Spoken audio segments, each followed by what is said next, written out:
నేను ఆధునికతలో ఎప్పటికప్పుడు ముందుకు పోయాం. ఈ విషయం కూడా మీరు గుర్తుపెట్టుకోవాలి. పోయిన గవర్నమెంట్లో మీరు చూస్తే 5,000 డిజిటల్ క్లాస్ రూమ్స్ ఓపెన్ చేశాం, వర్చువల్ క్లాస్ రూమ్స్ ఓపెన్ చేశాం.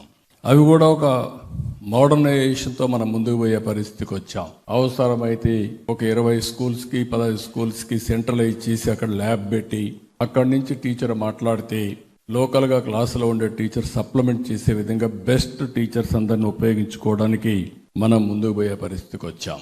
ఇంకొక పక్క మీరు చూసినప్పుడు ప్రతిభ అవార్డ్స్ తీసుకొచ్చాం. నాకు ఇప్పుడు కూడా ఒక హ్యాపీ, ఎందుకంటే ఎక్కడో ఉంటాడు, జీవితంలో బాగా పైకి వచ్చి ఉన్నత స్థాయిలో ఉంటాడు.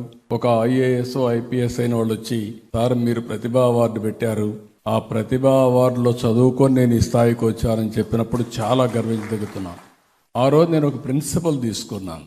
మెరిట్ని ప్రమోట్ చేయాలంటే ఏ విధంగా చేయాలని ఆలోచించినప్పుడు ఎక్కడైనా సరే కామన్ ఎగ్జామ్లో పాస్ అయితే ఫర్దర్గా చదువుకు తల్లిదండ్రులపైన ఆధారపడకుండా గవర్నమెంటే చదివించాలనే ఉద్దేశంతో మెరిట్తోనే చదువుకునే విధానానికి ప్రారంభం కావాలనే ఉద్దేశంతోనే ప్రతిభ అవార్డు తీసుకొచ్చాం. అది కూడా మంచి ఫలితాలు వచ్చింది. కానీ ఇటీవల అవన్నీ పోయే పరిస్థితికి వచ్చారు.